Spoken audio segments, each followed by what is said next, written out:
Well, only a few days as a president of the United States, and Joe Biden is already hard at work trying to make America great again.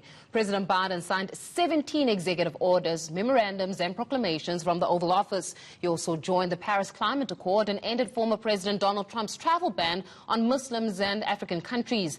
National security law and foreign policy expert Joanna LeBlanc joins us now live from Washington, D.C. to discuss this further. Joanna, thanks a lot for joining us this evening. Now, it's been rumored that President Biden intends on following in the shoes of Franklin Roosevelt, who by the end of his first 100 days had pushed 15 bills through Congress, revamped the financial and agricultural system and the like.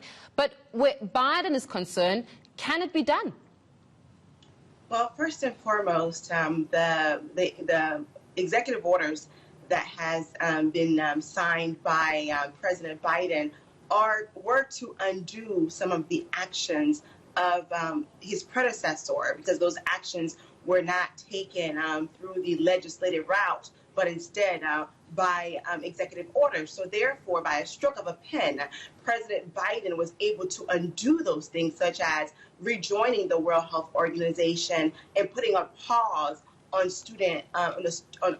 student loan payments, and also putting a pause on evictions from now, because we know roughly 15 million people in America are unemployed, and a lot more to come in the future. But what we do know is that Biden does have the Senate in the House to support his legislative agenda, but it's by a very small margin. So if Biden is to be successful in his robust approach in restoring America's democracy and strengthening America's bilateral relations all over the world, and also reunite this country, there will need some compromise done with the Republican Party in order for him to be effective and successful. Yeah. I mean, on the other side of it, Joanna, he's contending with the socioeconomic impact of a pandemic. In fact, some have criticized him for not being aggressive enough in his projections or even objective to vaccinate 100 million Americans in the first 100 days. What say you about this matter?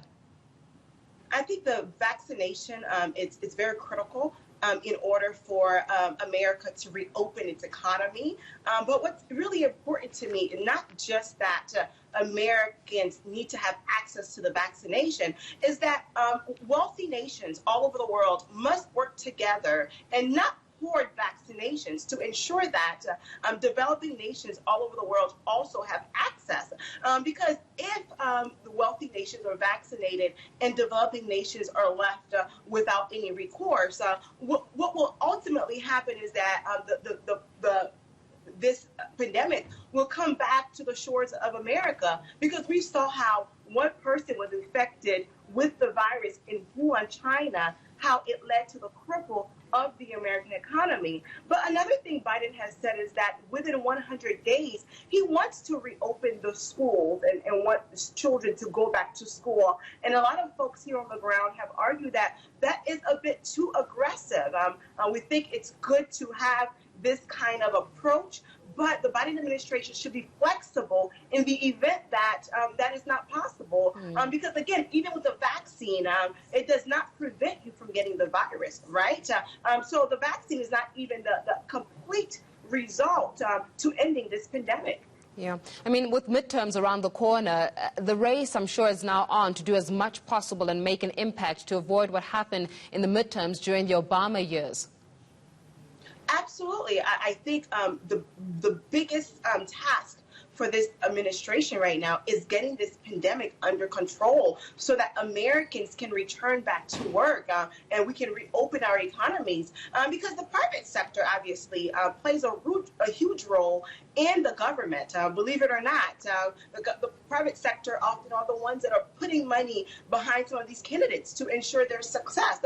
So if the Biden administration is not able to address the needs of the private sector by ensuring that there is more aid in forms of another stimulus package, which he has promised to work with Congress to ensure that that happens.